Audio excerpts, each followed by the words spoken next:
Hello and welcome to History for Weirdos. We're your hosts, Andrew and Stephanie, and each week we're going to take you on a journey into the strange, obscure, and relentlessly entertaining corners of human history. Now listen up, friends, because it's about to get weird.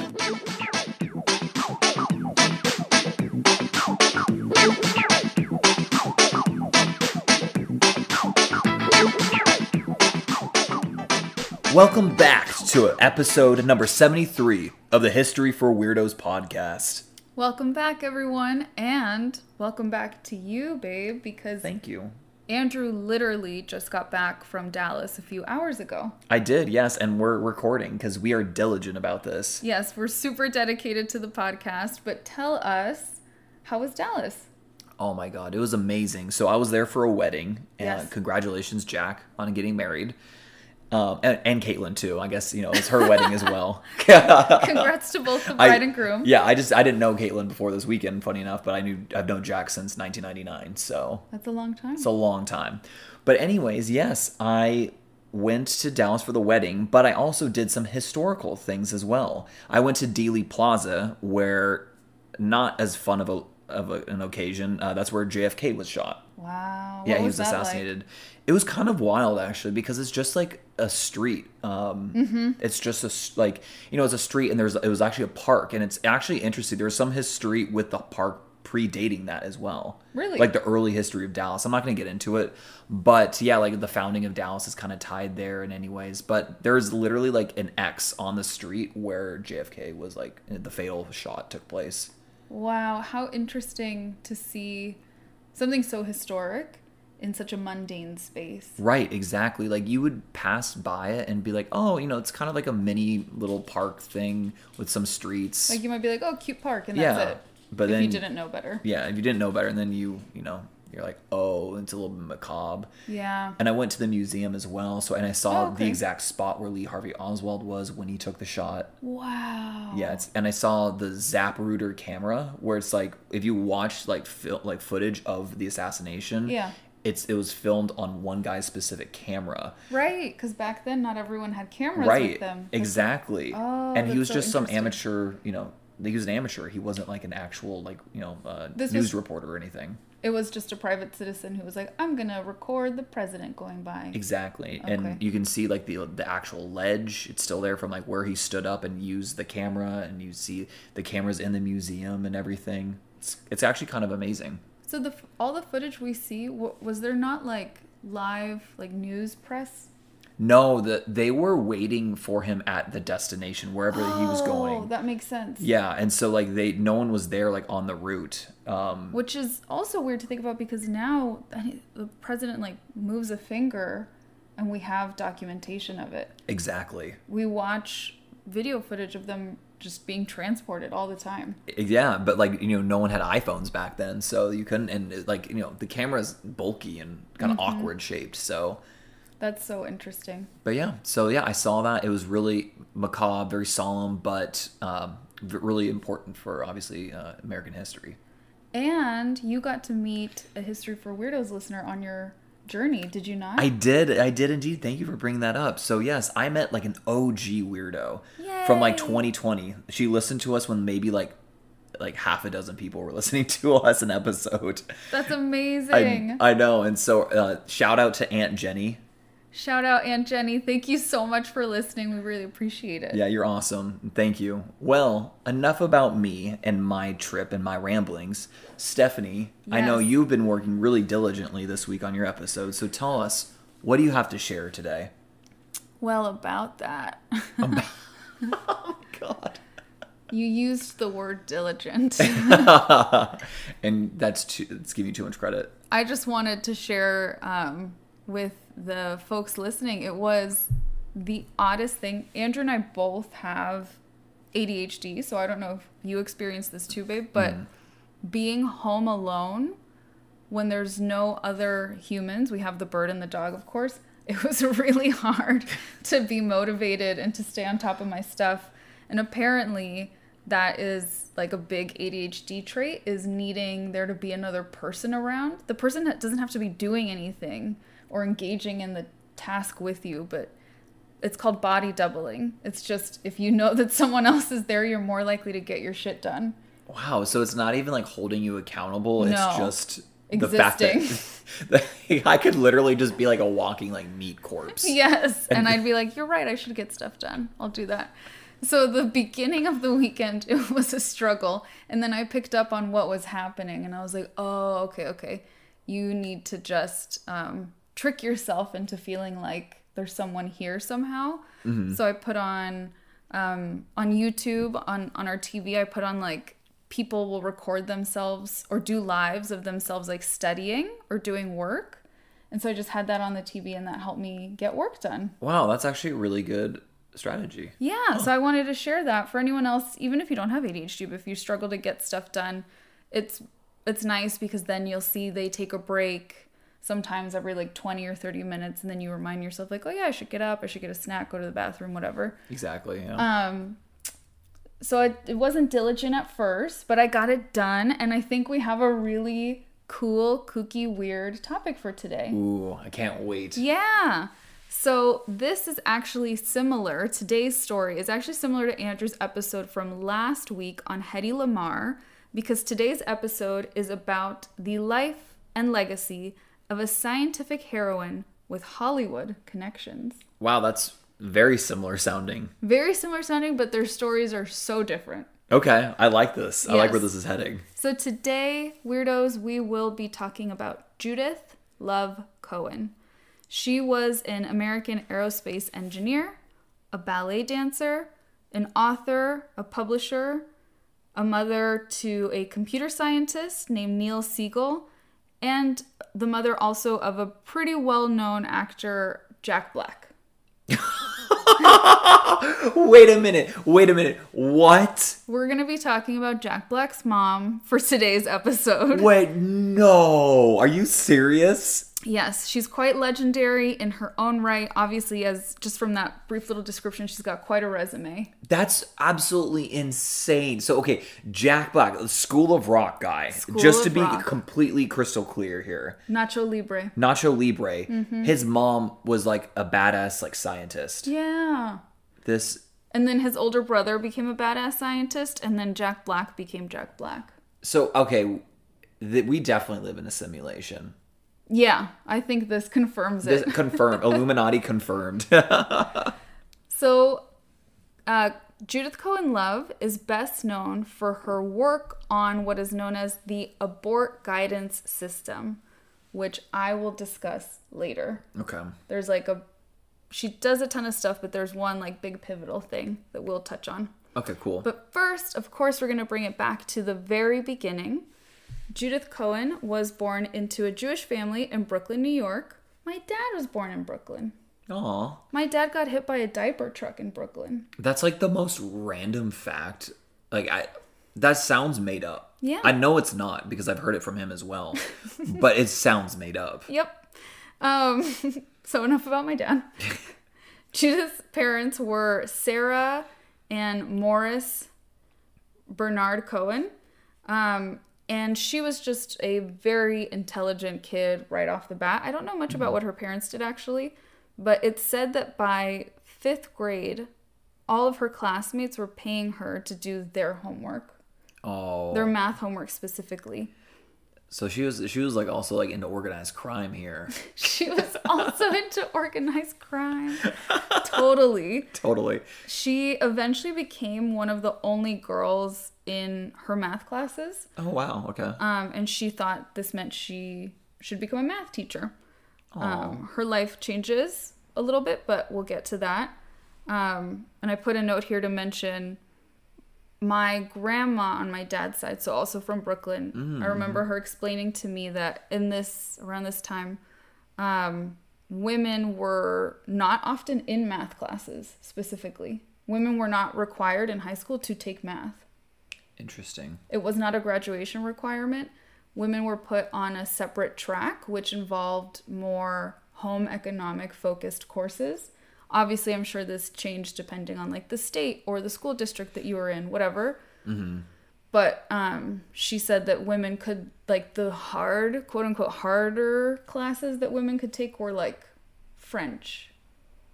Oh, wow. So, but like completely like missing the STEM side. Yes, completely. It was just, not that these skills are not important. I do think actually it would be cool if kids learned things like cooking and sewing and stuff. Yeah. But it was just super, super segregated in terms of gender.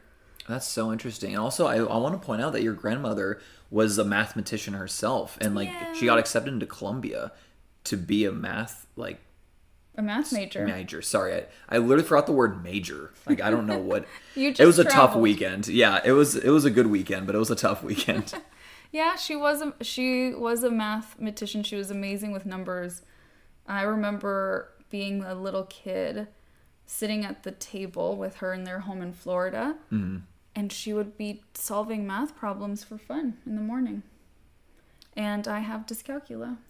So it couldn't be more opposite in that regard. We were very different. Yeah. She loved books as well, though. Okay, fair. So there's where we overlap. So let me get back to this other math genius. Nice. Judith. By the age of 19, young Judith Cohen was going to college, but she was also dancing as a professional ballerina. Oh my God. In the Metropolitan Opera Ballet Company in New York. This was her college job. Oh, she and Hedy Lamarr would have gone along famously. Right? That's Yeah. what I was thinking too. Like, she did have this side to her that's very stereotypically feminine, very pretty, right? Ballet is beautiful to look at, but also her actual passion was just like science and math and solving complex problems, which I thought was so cool. It was really cool. So she received a scholarship to Brooklyn College to major in math, right? But she realized that she actually preferred engineering because she hadn't been exposed to it before. Oh, okay. So after 2 years at Brooklyn College, she gets married. And wow. I know, while in school. And she moves to California and immediately starts working as a junior engineer for the North American Aviation Company. And she attends the University of Southern California at night. Oh, wow. I think I've heard of that school. Yeah, I think I've heard of it too. That's where Andrew and I went, and that's where we met. Yeah. So it's really cool to see that she's a Trojan as well. Very cool. Judith got her bachelor's and master's at USC in engineering, and she said that she went through both programs, without ever meeting another female engineering student. You know, after speaking with my engineering friends, like while I was in college, yeah, I can safely say that it is a little bit better now, but not much better. Yes. I remember there being like 2 women in my sorority that were engineering students, and it was a big deal. And think of... Your sorority had well over 100 members, It's nuts to see how there's still a lot of disparity in STEM, but she is a big pioneer in helping to break that barrier. Cool. So Judith graduated from USC with her bachelor's in 1957 and her master's in 1962. She then served as an astronautical, which sounds like a made-up word, but it's not, an astronautical engineering advisory board member for USC. Oh, very nice. Fight on. And then I wrote, fight on. Fight on. So she stayed connected to the institution. And then in the mid-1950s, I think she gets divorced, and then she gets married again. She gets married quite a few times. Okay. Similar to Hedy Lamarr as well. Yeah, we can kind of gloss over that bit of the story. I think the first I really wasn't paying attention to her marriages. Because it's not that interesting. It's not really. that interesting. Yeah. I think she has maybe 4, maybe 5 husbands in her life. 4 or 5. So she and Hedy Lamarr really would have gotten along. Yes, they have a lot in common. But in the 1950s, she marries a fellow engineer by the name of... I never know if you say Bernard or Bernard. I always say Bernard. Bernard. Okay. Bernard Siegel. You don't meet a lot of Bernards. No, it's like an old-timey name. Mm-hmm. She met him while she was a freshman engineering student. Obviously, they had that in common and hit it off. Yeah. These two had 3 children together. The first being Neil Siegel, who I mentioned earlier. He becomes a very famous engineer himself. Then Howard Siegel and Rachel Siegel. The couple will divorce later in the mid-1960s. And that's when Cohen then is able to marry Tom William Black. Oh, and we know where that leads. Mm-hmm. And Black converted to Judaism so that the couple could wed. And this leads to a really, cool person. So I'll just leave it at that for now. Okay, cool. But after she graduates from SC in 1957, she does get a job immediately. She seems to be very talented because, like I said, she was working even while she was a student. Right. And she gets a job at Space Technology Laboratories. And she'll actually stay at this company until her retirement in 1990. Oh, wow. Old school. That's super old school. To just stay there. For decades? For decades. Multiple decades? Wow. And now we will discuss Cohen Love's most crucial work. But first, we need to talk about Apollo 13. Of course, because, why wouldn't we? Why wouldn't we? So, as a little recap, Apollo 13 was the 7th crewed mission in the Apollo space program, and the 3rd meant to land on the moon.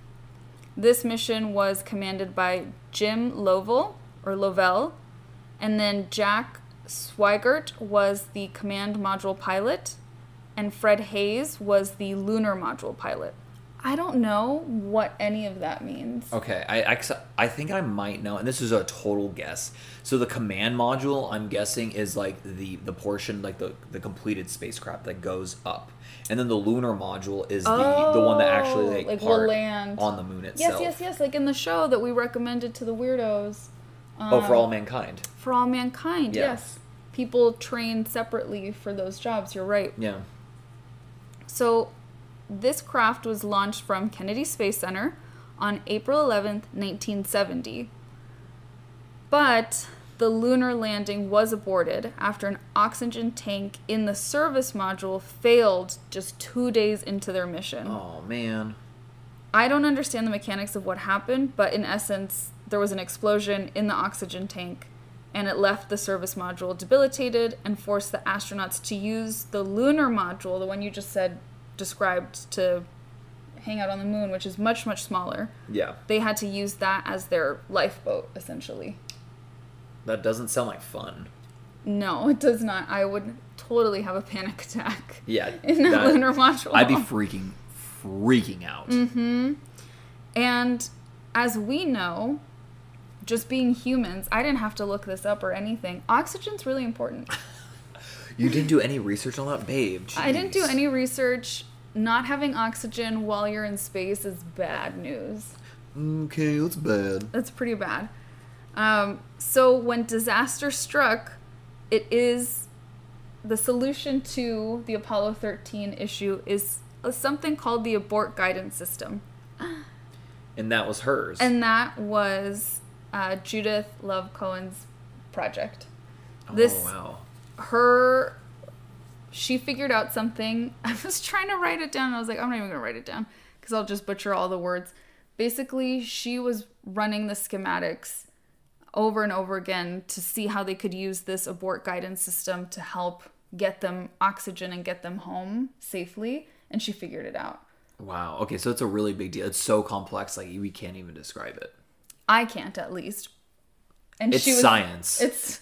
She uses science to help them out. She uses big science, big engineering, and again, I just want to emphasize that it would be quite outstanding for her as a woman in this time to be the person being like, wait, I fixed this big problem. Right. And these men can come home safely. Right. She saved these astronauts' lives. Mm-hmm. That's really cool. According to her son, Neil, he wrote, quote, "My mother usually considered her work on the Apollo program to be the highlight of her career. When disaster struck the Apollo 13 mission, it was the abort guidance system that brought those astronauts home safely. Judy was there when the Apollo 13 astronauts paid a thank you to the TRW facility in Redondo Beach." So they came all the way to California just to say thank you to the team that got them home safely. And she was there. That's really sweet. And I just realized her name's Judy, like your grandma. Yeah, she is. That's such a grandma name. Such a grandma name. I love it. Mm-hmm. And you know what else? Yes. She figured this stuff out. She was doing the science thing all while caring for her newborn baby boy, Jack Black. It's just like absolutely wild that she was doing all this stuff, and like this little baby that's at home is gonna be like way more famous than her for like but she's being an actor. She's doing these like big brain things. Yeah, exactly. That she's like literally like helping like further like the cause of humanity. It's kind of amazing. But he does School of Rock. But he did School of Rock, so yeah. Funny enough, I originally heard about this story on TikTok, and then I saw it again somewhere online. There's sort of an exaggerated version of what happened. The story is basically that when she went into labor with Jack Black, she was figuring out the schematics. She gives birth. Immediately after giving birth, she calls her bosses and is like, wait, I figured it out. This is what they need to do. That can't be accurate, though, because the dates don't line up. Jack Black was born in, I think, August of 1969. And as I mentioned, the Apollo 13 mission took place in the spring of 1970. Oh, yeah. So it doesn't line up. He would have been a baby. Like, she's still right with a baby, which is a big deal. So it was like slightly apocryphal, but maybe could have been based on something like maybe similar. Maybe she was at the doctor's, like, with the baby or something. Right. I feel like there's a nugget of truth that just got kind of blown out of proportion with that story. Just slightly exaggerated. Slightly exaggerated, but it's still a cool story. And Definitely. it's what got me interested in her, so I thought I'd mention it. And now I want to take a detour. Okay. And I want to share a little bit about Jack Black. Yes. So Thomas is actually his real name. What, really? Mm-hmm. His name is Thomas Jacob Black. He's an American entertainer, for those who don't know. He's known for his acting roles in films such as Shallow Hal from 2001, School of Rock, which we've mentioned a bunch of times, from 2003, and The Holiday, which is one of the best holiday movies ever, from 2006. And he's also the voice of Po in Kung Fu Panda. And then additionally, he's one half of the Grammy Award-winning comedy rock duo Tenacious D. Tenacious D. So he's a pretty cool person. Indeed. Jack Black was raised in Hermosa Beach, California. His parents divorced when he was 10, and his father stopped practicing Judaism. I mentioned he converted earlier, and he was like, I guess I don't need this. And Jack Black actually moved from Hermosa Beach to Culver City. Oh, very cool. To live with his father, and that's the area. We're not in Culver City, but that's our general area. And he did have frequent visits with his mom, but it seems like his dad was his primary caregiver. Okay. For high school, Black's parents enrolled him at the Poseidon School, which was, I've never heard of this, so I don't know if it still exists. It was a private middle school, which was designated for students that were struggling in the traditional school system. Okay. And then later he attended Crossroads School. We've driven by it. It's a very famous performing arts school. Yeah. And he unsurprisingly excelled in his drama classes. Wow. Who would have thought? Mm-hmm. And then just a little fun fact, he got his first acting gig in 1982 at the age of 13, and he was the star of a video game commercial. That's so cute. Yeah, the video game was called Pitfall with an exclamation point. Yeah, no, never heard of it. Okay, I was wondering if you knew. No. I mean, that's old. 1982. That's like really old school. That's very old school, yes. Yeah. Now, back to Jack Black's mom. It's just amazing. It's just, this is so absurd. I love this. Well, in addition to helping Apollo 13 astronauts come home safely, Cohen Love's engineering career included roles on the teams that created the guidance computer for the Minuteman missile. What? So I don't know if I'm talking out of my rear end here, but I think the Minuteman missiles are like nuclear missiles. I don't know. I don't know. They don't take like I'm not sure. That's just what I think it is off the top of my head. Andrew's saying it's fact. Yes, that's exactly what I'm saying. But that's a big deal. It's a big deal. I've heard of the Minuteman missiles. Yes.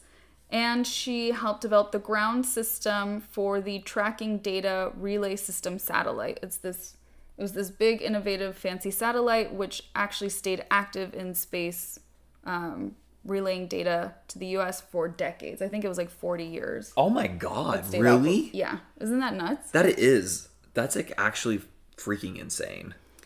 So according to her son, Neil, she was also a fierce advocate for equality for women and for everyone in the workplace. Neil wrote, quote, "Many things that today we consider routine, like the posting of job openings inside of a company so that anyone could apply, or formal job descriptions for every position, and so forth, were her creations. She had a profound impact on the equality in the workforce." Aww. And I don't think he means like she invented these concepts, but she really pushed for these things within her own work environment. Well, it sounded like Neil was a really big admirer of his mom. Yeah, I mean, really he kind of cute. follows in her footsteps. He also, I think, is a professor at USC today. Oh my God, it's really dope. Mm-hmm. And then in the early 1980s, she remarries again, and she marries a man by the name of David A. Katz, Katz, not like cats, like meow. And the pair founded a publishing company together. Aww. Called Cascade Pass. Their publishing company prioritized books about women in STEM. Isn't that so cute? I really hope they had a book about Hedy Lamarr. Oh, I wonder. I know that Judith Love Cohen is like briefly mentioned in one of their books. She's not even like the focus, but someone wrote a book and they mentioned her in it. And then I think they even translated their books, because when I was looking at their list of publications, there were a ton in Spanish. Oh, cool. Yeah. So they were doing really good work together. Yeah. It's safe to say that Judith Love Cohen was a woman ahead of her time, and she left behind an amazing legacy. After a short battle with cancer, Judith passed away in 2016 in Culver City. She had been with her husband David for 35 years at the time of her death, and she was survived by 3 of her 4 children. Oh, that's kind of sad. I know. And that, weirdos, is the wonderful story of Judith Love Cohen, aka Jack Black's mom. Well, I absolutely love this. I mean, she would have been an amazing subject even if she was not Jack Black's mom. Right. But the fact that she is just makes her like the ultimate weirdo. Right, because he's such a weirdo. He's such a weirdo. The best way possible.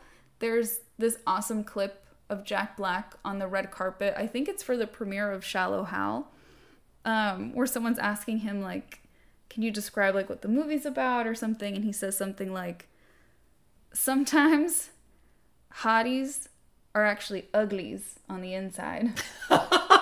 And sometimes uglies are actually hotties on the... uglies on the outside are hotties on the inside. And I think of that quote, I kid you not, very often. That is such just quintessential Jack Black. Yes, I love him so much. And then just before we wrap up, my sources, the first source is her son, Neil. He actually wrote an obituary for his mom on the USC Viterbi website. Oh, wow. Okay. And that's their engineering school. And he wrote like a big, nice, long kind of... it didn't read as an obituary. It really read sort of like a bio of her and her work. And then also a USA Today article by Rick Ruin called, Yes, Jack Black's mother worked on the system that helped save Apollo 13 astronauts. Of course, that's excellent. And then last but not least, Wikipedia. Because if we didn't have Wikipedia, the world would, like, end. Yeah, donate to Wikipedia. I do, like once a year or so. Yeah, I think I donated like $20. Yeah. Did my part. to keep the podcast going. I did my part. Well, thank you so much, Steph. That was an incredible episode. I really, really loved it. And the fact that Judith was Jack Black's mom is just absolutely incredible. Icing on the cake. It really is. And thank you, Andrew, for participating. I know, as folks can probably hear, you kind of lost your voice partying hard all weekend. Weirdos. Mr. Brightside by the Killers came on at the wedding, so of course I was going to lose my voice. That's so charming. But thank you so much for listening, weirdos. My love, you give them the spiel. I'm going to give you guys the what spiel. To do. Well, first of all, I'm also going to be posting some like pictures and video that I took of Dealey Plaza. Mm-hmm. So be on the lookout on Instagram. And speaking of which, if you haven't followed us already, you know the drill. Follow us at History for Weirdos. And that's... Oh, and you also... I'm sorry. If you're listening to us on Apple Podcasts or Spotify, make sure to hit that 5-star and leave a review, because it really does help us with the ratings. And you guys have been doing such an amazing job of that already. So if you have already done it, thank you. And that is it from me. Yep. That about sums it up. Thank you all so much for being a part of the weirdo community, and we will talk to you next week. Adios, weirdos.